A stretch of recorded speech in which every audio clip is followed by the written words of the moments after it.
रस्ते की मृत्यूचा सापळा।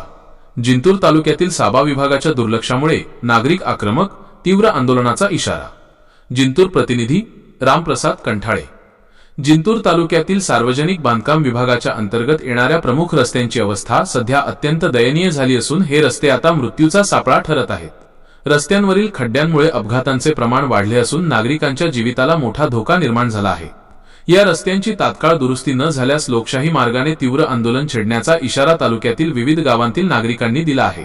या संदर्भात जानेवारी 13 रोजी तहसीलदारांमार्फत प्रशासनाला निवेदन सादर करण्यात आले।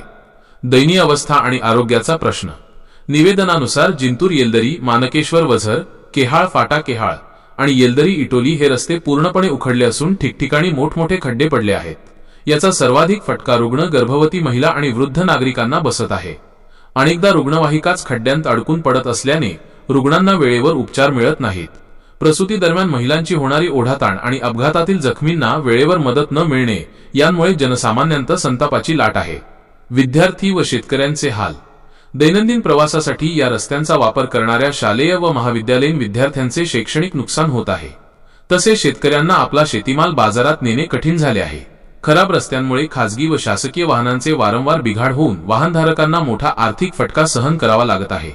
विशेष म्हणजे जिंतूर येलदरी रस्त्यावर अनेक भीषण अपघात होऊनही प्रशासनाकडून अद्याप कोणालाही नुकसान भरपाई मिळालेली नाही। प्रशासनाला शेवटचा इशारा। रस्त्यांच्या या गंभीर दुरवस्थेमुळे नागरिक शारीरिक, मानसिक आणि आर्थिक संकटात सापडले आहेत। जर प्रशासनाने या रस्त्यांची दुरुस्ती तात्काळ सुरू केली नाही तर रस्ता रोको, उपोषण व तीव्र आंदोलन छेडले जाईल आणि याला सर्वस्वी प्रशासन जबाबदार राहील असा स्पष्ट इशारा निवेदनात देण्यात आला आहे। निवेदनावर यांच्या आहेत स्वाक्षऱ्या। यावेळी माजी जिल्हा परिषद सभापती रामराव उबाळे, जिप सदस्य बाळासाहेब घुगे, दिलीपराव डोईफोडे, प्रभाकरराव चव्हाण, मदानराव चव्हाण, निलेश घुगे, बापूराव जाधव, शिवाजी चव्हाण, कृष्णा जाधव, मधुकर गायकवाड यांच्यासह केहाळ, सावंगी म्हा, माणकेश्वर, संक्राळा, आंबरवादी आदी गावांतील नागरिक मोठ्या संख्येने उपस्थित होते।